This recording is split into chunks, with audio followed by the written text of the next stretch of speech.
민주당 뉴욕시장 경선은 에릭 애덤스 후보가 득표율 31.7%로 선두를 달리고 있습니다. 시의원 후보 선거에서는 한인 후보 2명이 선두를 달리고 있습니다. 중국산 코로나19 백신으로 높은 접종률을 기록한 국가들에서 코로나19 확산세가 잦아들지 않고 있습니다. 중국산 백신 효능에 대한 의구심이 커지고 있습니다. 텍사스주에서 코로나19 백신 접종을 거부한 병원 직원들이 무더기로 해고됐습니다. 대도시 지역에서 인종별 거주지 분리 현상이 지난 30년 새 더욱 심화된 것으로 나타났습니다. 다가오는 독립기념일 연휴 기간에는 4,770만 명이 여행길에 오를 것으로 전망됩니다. 이상은 이 시각 주요 뉴스입니다. 시청자 여러분 안녕하십니까? KBN 뉴스입니다. 오늘 오후 4시 기준 및 저녁의 코로나19 누적 확진자는 어제보다 1,940명, 사망자는 432명이 늘었습니다. 뉴욕의 확진자는 259명, 사망자는 18명, 뉴저지의 확진자는 246명, 사망자 15명, 커네티컷의 확진자는 38명이 증가했습니다. 첫 번째 소식입니다. 어제 뉴욕주 예비선거가 치러졌죠. 13명의 후보가 각축을 벌이고 있는 민주당 뉴욕시장 후보 경선의 1차 투표 결과는 여론조사와 같은 에릭 애덤스 후보가 선두로 집계됐습니다. 5명의 한인이 도전하고 있는 시의원 후보 선거에서는 2명이 선두를 달리고 있어 뉴욕시 최초 한인 시의원 탄생이 기대됩니다. 민주당 뉴욕시장 경선은 현재 에릭 애덤스 후보가 득표율 31.7%로 22.3%의 득표율 2위 마야 와일리와 19.5%의 득표율을 기록하고 있는 캐서린 가르시아를 따돌리고 선두를 달리고 있습니다. 선거 초반 여론조사에서 지지율 1위를 달리기도 했던 앤드류 양 후보는 11.7%의 득표율로 4위에 랭크됐습니다. 양 후보는 여론조사 결과 자신이 뉴욕시장이 될 수는 없을 것이라며 선거 패배를 인정하고 경선 포기를 선언했습니다. 예비 경선에서 1위 주자로 입지를 굽힌 애덤스 후보는 브루클린 윌리엄스버그에서 경선 파티를 열고 약 40분의 연설을 통해 자신은 당신들의 시장이 될 것이라고 예고했습니다. 공화당은 토크쇼 진행자인 커티스 슬리버 후보가 71.9%의 득표율로 공식 후보로 확정됐습니다. 민주당 시의원 후보에 도전하고 있는 한인 후보들도 선전을 펼치고 있습니다. 먼저 23선거구 린다리 후보는 득표율 31.3%로 2위 제슬린 후보에 약 5%포인트 앞선 선두를 달리고 있어 뉴욕시 최초 한인 시의원 탄생에 가장 근접하고 있습니다. 26선거구 줄리 원 후보도 선두를 유지하고 있습니다. 원 후보는 득표율 18.5%로 2위 아밋 후보에 0.8%포인트 앞선 박빙의 리드를 하고 있습니다. 19선거구의 리차드 리 후보는 득표율 30.1%로 2위 토니 아벨라 후보에 7.2%포인트 뒤처진 2위를 기록하고 있고 20선거구의 존 최 후보는 득표율 16.6%로 3위를 유지하고 있습니다. 중국산 코로나19 백신으로 높은 접종률을 기록한 국가들에서 코로나19 확산세가 잦아들지 않고 있습니다. 화이자나 모더나 백신을 접종한 국가들에서 확진자가 급감한 것과는 다른 양상입니다. 중국산 백신 효능에 대한 의구심이 커지고 있습니다.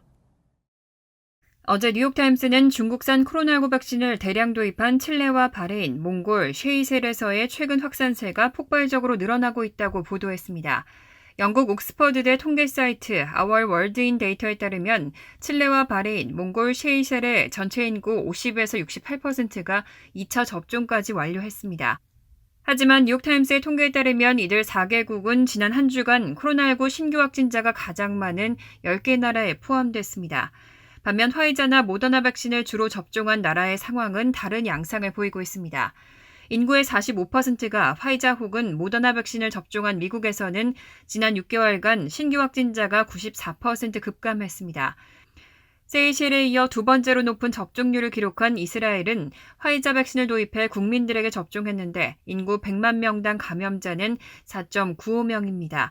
반면 시노팜 백신에 의존한 세이셸은 100만 명당 감염자가 716명을 기록했습니다. 홍콩대의 진둥엔 전염병 학자는 중국산 백신 효능이 충분히 좋았더라면 이런 상황이 나오지 말았어야 했다며 중국에 책임이 있다고 지적했습니다. 각 제약사가 밝힌 화이자와 모더나 백신의 효능은 90% 이상, 아스트라제네카와 얀센 백신의 효능은 약 70%고 중국 시노팜과 시노백은 각각 78%, 51%입니다. 백악관이 독립기념일인 다음 달 4일까지 성인 70%에게 백신 접종을 이루겠다는 목표를 달성하기 어려워 보인다고 밝혔습니다. 20, 30대 청년들의 접종률이 부진하기 때문입니다. 어제 제프 자이언트 백악관 코로나19 대응 조정관은 브리핑을 통해 바이든 대통령이 독립기념일 전까지 성인 70%에게 백신을 접종하겠다는 목표치를 달성하지 못할 것이라고 인정했다고 밝혔습니다. 자이언츠 조정관은 1억 6,500만 명 완전 접종을 달성하려면 몇 주가 더 걸릴 것이라고 전망했습니다. 최근 백신 접종 속도는 계속 둔화되고 있습니다. 미 전역에서 일평균 접종 건수는 현재 30만 건에 못 미치고 있고 현 속도가 유지된다면 70% 접종률 달성은 빨라도 7월 말이 될 것으로 예상됩니다. 다만 30세 이상 접종은 한계점에 다다랐고 27세 이상이 독립기념일 전까지 백신을 적극 접종할 경우 목표치에 근접할 수 있을 것으로 바이든 대통령은 전망하고 있습니다. 이에 바이든 행정부는 18세에서 26세의 백신 접종을 독려하고 있지만 실제 접종으로는 이어지지 못하고 있는 상황입니다. 질병통제예방센터에 따르면 25세에서 39세 인구의 53%, 18세에서 24세에선 47%만 1회 접종을 완료했습니다. 자이언츠 조정관은 많은 미국 청년들이 코로나19 영향에서 자유롭다고 생각하고 있다면서 하지만 전국에 확산 중인 델타 변이가 전 세계적으로 청년들을 감염시키는 만큼 백신 필요성이 대두되고 있다고 지적했습니다. 텍사스주에서 코로나19 백신 접종을 거부한 병원 직원들이 무더기로 해고됐습니다. 백신 접종을 거부한 직원들이 법원에 백신 접종 의무화가 불법이라며 소송을 제기했지만 기각됐습니다. 어제 텍사스주 휴스턴시에 있는 휴스턴 감리교 병원은 백신 접종을 거부한 직원 153명을 해고 또는 권고 사직 처분했다고 밝혔습니다. 이 병원은 소속 의료진과 일반 직원 2만 6천여 명 모두에게 코로나19 백신을 의무로 접종하라고 했지만 일부는 이를 거부했습니다. 병원 측은 이달 8일 백신을 맞지 않겠다고 한 직원 178명을 2주간 무급 정직하고 정직 기간 동안 백신을 맞지 않으면 해고할 수 있다고 통보했습니다. 하지만 이 가운데 직원 117명은 고용을 조건으로 내건 백신 접종 의무화가 불법이라며 법원에 무효 소송을 제기했었고 텍사스주 남부지구 연방지방법원은 10일 이 소송을 기각했습니다. 법원은 백신 의무 접종이 직원들이 코로나 바이러스에 감염되지 않도록 하면서 생명을 구하는 본분을 다하려는 병원의 노력이고 환자를 돌봐야 한다는 공공의 이익이 백신 접종에 대한 선택권을 보호하는 것보다 훨씬 더 우선한다고 판시했습니다. 이에 병원 측은 법원의 판결을 근거로 백신 접종을 거부한 직원과의 고용을 해지한 겁니다. AP통신은 코로나19 백신 접종을 거부한 직원의 고용을 해지한 것은 이 병원이 처음이라며 이번 사례는 의료기관이 팬데믹 국면에서 환자와 타인을 보호하기 위해 어느 정도까지 재량권을 발휘할 수 있는지 척도가 될 수 있다고 해설했습니다. 가정에서 열어준 자녀의 생일 파티가 코로나19 대확산에 일조했을 가능성이 있다는 연구 결과가 나왔습니다. 실제로 축하 파티가 열렸는지는 알 수 없지만 아이들의 생일을 맞은 가정에서 확진자 비율이 급증했습니다. 하버드대 등 연구진이 지난해 1월부터 11월 미국 내 확진율이 높은 지역에서는 650만여 명의 건강보험 자료를 분석한 결과 2주 내 생일을 맞은 가정은 그렇지 않은 가정보다 코로나19에 걸릴 확률이 30%가량 더 높은 것으로 조사됐습니다. 이번 연구는 친목 등을 위한 모임이 코로나19 확산에 미치는 영향을 파악하기 위해 진행됐고 의학협회 저널 최신호에 발표됐습니다. 연구진에 따르면 2주 전 가족의 생일을 맞은 가정에서 발생한 코로나19 확진자는 그렇지 않은 가정보다 인구 10,000명당 8.6명 더 많았습니다. 특히 아이 생일을 맞은 가정의 경우 코로나19 확진자는 10,000명당 15.8명으로 급증했습니다. 성인 생일을 맞은 가정의 확진자는 10,000명당 5.8명이었습니다. 연구진은 성인보다 자녀의 생일을 맞은 가정에서 확진율이 더 높게 나왔다면서 생일 파티는 아이를 위해 열릴 가능성이 높고 여기에 많은 사람이 모이고 마스크 착용 등 거리 두기도 느슨해졌을 것이라고 설명했습니다. 연구에 참여한 하버드 의과대학의 안우팜제나 보건정책과 부교수는 특히 외출 금지령이 내려진 지역에서도 이런 생일 효과가 나타났다면서 사람들이 생일과 같은 행사가 있을 때는 규정을 제대로 지키지 않았다는 걸 보여준다고 말했습니다. 대도시 지역에서 인종별 거주지 분리 현상이 지난 30년 새 더욱 심화된 것으로 나타났습니다. 인종별로 끼리끼리 모여서 사는 현상이 심해진 건데 이런 현상이 인종주의와 인종 간 불균형의 근원이 되고 있다는 주장이 나왔습니다. 어제 버클리 캘리포니아 대학 사회문제연구소는 최신 보고서를 통해 대도시 지역의 인종별 거주지 분리 현상이 지난 30년 새 더 심화됐다고 밝혔습니다. 인구 20만 명 이상의 대도시권 209군데 중 169곳, 즉 81%에서 인종별 끼리끼리 현상이 30년 전인 1990년보다 더 심화했다는 겁니다. 구조적 인종주의의 근원이라는 제목의 이 보고서는 거주지 분리 현상이 인종 불평등을 강화하고 흑인과 라틴계 다수 거주지역 주민들의 삶을 더 열악하게 만든다고 지적했습니다. 분리 현상이 가장 도드라진 곳으로 뉴욕과 시카고, 밀워키, 디트로이트 등이 꼽혔습니다. 반면 서베너, 샌안토니오, 마이애미 등에서는 분리 현상이 크게 완화됐습니다. 보고서는 분리돼 사는 유색인종 커뮤니티는 백인 커뮤니티에 비해 소득 및 교육 수준은 낮고 높은 실업률에 주택 가치도 낮았다며 하지만 백인 커뮤니티에서 자란 흑인과 라틴계는 유색인종 커뮤니티 출신보다 교육 수준이 높고 훨씬 더 높은 수입을 올릴 수 있었다고 분석했습니다.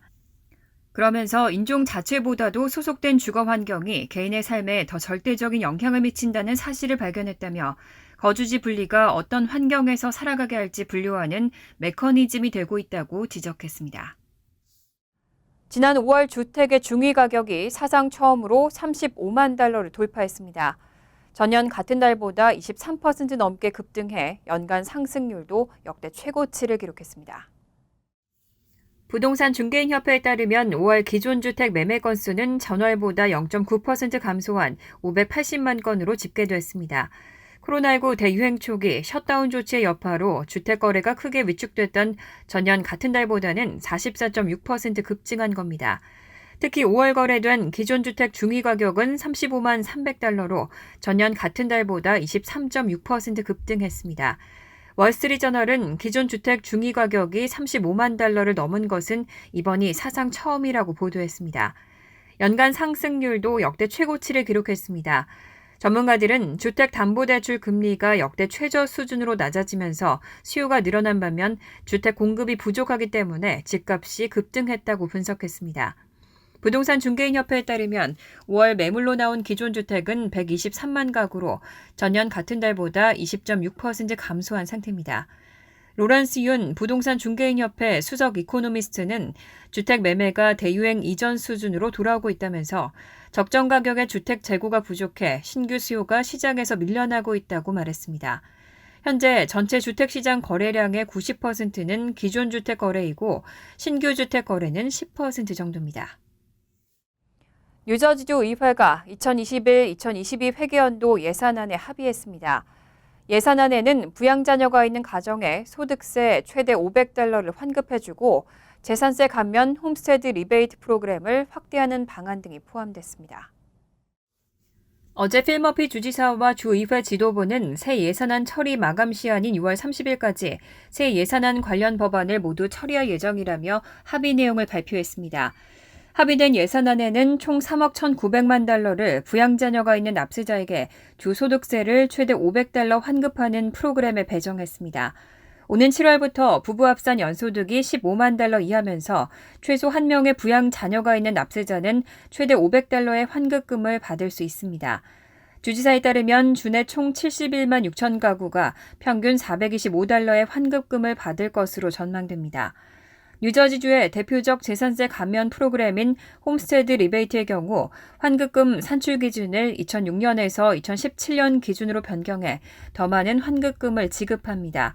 또 8천만 달러의 예산을 배정해 시니어 및 장애인 수혜자의 재산세 환급금은 평균 $130, 저소득층 수혜자의 환급금은 평균 $145 늘어나게 됩니다. 근로소득 세액공제는 수혜 대상 연령을 기존 21세 이상에서 18세 이상으로 낮추고 부양 자녀가 없는 65세 이상도 신청이 가능하도록 했습니다. 아동 및 부양가족 세액공제 대상도 연소득 15만 달러 이하까지로 수혜 자격이 확대됐습니다. 코로나19 백신 접종이 늘면서 팬데믹 상황이 안정세에 접어들고 있습니다. 여행 수요가 완전히 회복되면서 다가오는 독립기념일 연휴 기간에는 4,770만 명이 여행길에 오를 것으로 전망됩니다. 전미 자동차협회는 독립기념일 연휴 기간인 오는 7월 1일부터 5일 사이 미 전역에서 4,770만 명에 달하는 사람들이 50마일 이상 장거리 여행을 떠날 것으로 추정했습니다. 팬데믹이 한창이던 지난해 3,420만 명에 비해 무려 40% 증가한 겁니다. 역대적으로 2019년에 이어 두 번째로 많은 수치로 전문가들은 여행 수요가 팬데믹 이전 수준으로 거의 회복된 것으로 분석했습니다. 여행 교통수단으로는 4,360만 명이 자동차를 이용할 것으로 예상됐고 항공편 여행객은 350만 명에 달할 것으로 추산됐습니다. 한편 여행객들은 올해 더 많은 여행 비용을 준비해야 할 것으로 전망됩니다. 전미 자동차협회는 기름값이 7년 만에 최대치로 올랐고 호텔과 차량 렌트비까지 고공행진을 하고 있다고 설명했습니다. 또 여행객들은 코로나19로 인한 각 주별 방역 지침을 확인해야 하고 코로나19 백신 접종 여부와 상관없이 비행기나 버스, 열차 등 대중교통을 이용할 때는 마스크를 반드시 착용해야 한다고 조언했습니다. 간추린 소식입니다. 한인 2세 여성이 복수국적 제도로 피해를 입었다며 헌법 소원을 제기했습니다. 이 여성은 지난해 10월 미 공군 선발 시험에 합격해 신원 조회 과정에서 자신이 복수국적이라는 걸 알고 국적 이탈을 원했지만 13년 전 이혼한 아버지의 서명이 필요하고 처리 기간도 18개월이 걸린다는 소식에 결국 공군 입대를 포기했습니다. 이 여성은 국적법 조항이 헌법에 보장된 국적 이탈의 자유, 양심의 자유와 직업 선택의 자유를 침해했다는 내용의 헌법 소원을 제기했습니다. 월스트리트 대규모 투자은행 모건 스탠리가 직원과 고객 모두 코로나19 백신을 접종받지 않은 사람들은 뉴욕의 사무실 출입을 금지하기로 했습니다. 모건 스탠리는 지난주 직원들에게 사무실로 출근해 근무하도록 요구하고 내부 공고를 통해 7월 12일부터 모든 직원과 예비 직원, 고객 및 방문객들이 모건 스탠리 빌딩에 들어오려면 백신 접종을 완료했다는 걸 입증해야 한다고 밝혔습니다. 앤드류 쿠오모 뉴욕 주지사가 주지사실 보건 담당 보좌관에 한인 티나 김 씨를 임명했습니다. UCLA 여성학 학사, 존스 홉킨스대 공중보건학 석사학위를 마친 티나 김 씨는 빌 앤 멜린다 게이츠 재단의 인턴, LA 카운티 커뮤니티 클리닉 협회 정책 분석가 등으로 일해오다 2016년 뉴욕으로 와 뉴욕시 보건국에서 근무했습니다. 팬데믹 기간 동안은 뉴욕시의 검사 추적팀 팀장으로 활약했습니다. 앤드류 쿠오모 뉴욕 주지사는 독립기념일을 축하하는 불꽃놀이 이벤트가 7월 4일 존스비치와 올바니 엠파이어 스테이트 플라자에서 개최된다고 발표했습니다. 쿠오모 주지사는 지난해 시행되지 못한 중요한 이벤트들이 백신 접종 누력으로 인해 다시 시행된다며 존스비치 불꽃놀이는 오후 9시 30분에 엠파이어 스테이트 플라자 이벤트는 오후 6시부터 10시까지 열린다고 밝혔습니다. 엠파이어 스테이트 플라자에는 이벤트 방문객을 위한 팝업 백신 접종소도 설치됩니다. 환율과 증권 소식입니다.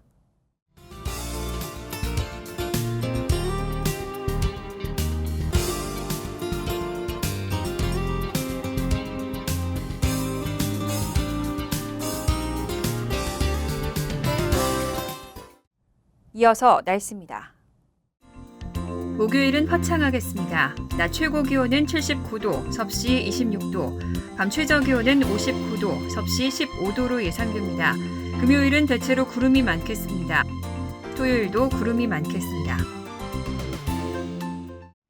이상으로 KBN 뉴스를 마칩니다. KBN과 함께 즐거운 저녁 되시기 바랍니다.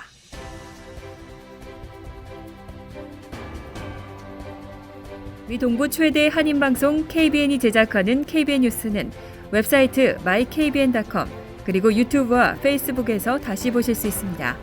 좋아요, 구독, 알림 설정은 뉴스 제작에 큰 도움이 됩니다.